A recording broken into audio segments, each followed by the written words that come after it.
Nous sommes en juillet 1900. Le mouvement impressionniste est reconnu comme tel et laisse maintenant place au post-impressionnisme.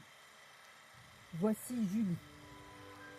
Elle est la fille chérie de Berthe Morisot et d'Eugène Manet, le frère du grand Édouard Manet. Julie a 20 ans. Orpheline à l'âge de 16 ans, elle vient d'épouser il y a quelques semaines Ernest Rouard, illustre famille de peintres et de collectionneurs. Ce même jour, le 31 mai 1900, Janie, la cousine de Julie, épouse le prometteur Paul Valéry. Julie se rend chez sa tante Edma, sœur de Berthe, en villégiature d'été dans sa maison de Cherbourg. Edma, dans sa jeunesse, a partagé la passion de la peinture avec sa talentueuse sœur. Mais en se mariant et en fondant une famille en province, elle a cessé toute activité artistique. Malgré cette déception et la distance géographique, Berthe est restée très liée à sa sœur.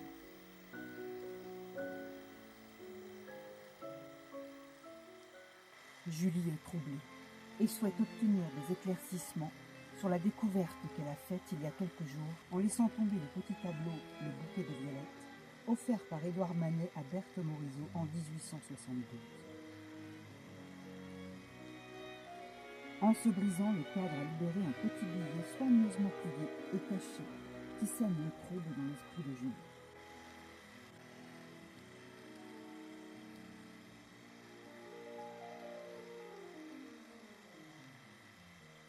Ma très chère Berthe, recevez ce bouquet, gage de ma discrétion, accompagné de l'éventail devenu vôtre, pour vous remercier de vous être offerte à ma peinture.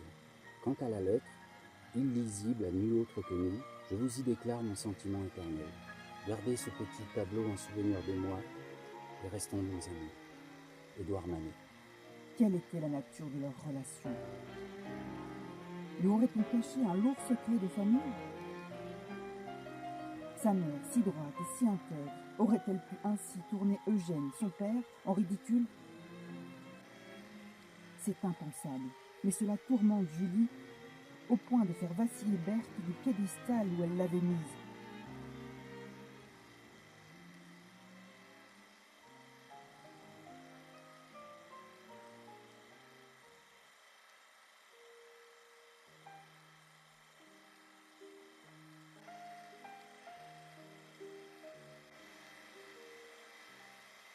Alors Edma va raconter à sa nièce fébrile l'histoire de Berthe, de 1864 à 1874, de leur début de peintre à elle deux jusqu'au mariage de Berthe. Elle lui contera combien Berthe a dû se battre contre les conventions, sa famille et surtout elle-même pour devenir peintre à part entière. Elle décrira sa rencontre avec Manet et leur collaboration artistique.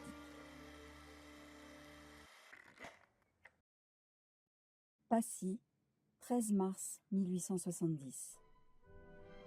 Ma tendre Edma, hier soir, comme presque tous les mardis, nous recevions les Manet, entre autres. Et pendant que la grosse Suzanne distrayait son monde avec ses sonates interminables au piano, maman, comme d'habitude, au bord de l'extase, Édouard est venu faire un tour dans l'atelier où, comme tu sais, je m'échine à terminer à temps le tableau de toi et de maman que j'intitulerai probablement la lecture. Il n'y a plus que quelques jours pour effectuer les dépôts pour le salon de cette année, et comme je faisais part de mes angoisses à Édouard, le voilà qui s'empare de ma palette et de mes pinceaux pour effectuer des retouches dans l'intention louable de m'aider, et ce, d'autorité, sans même me demander mon avis. Miséricorde.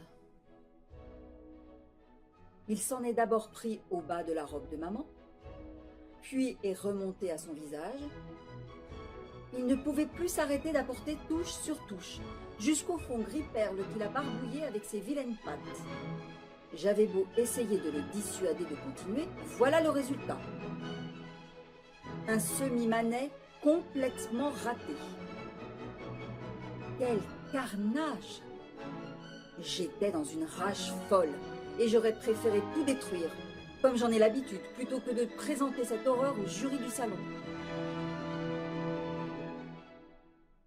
Quel diable d'homme!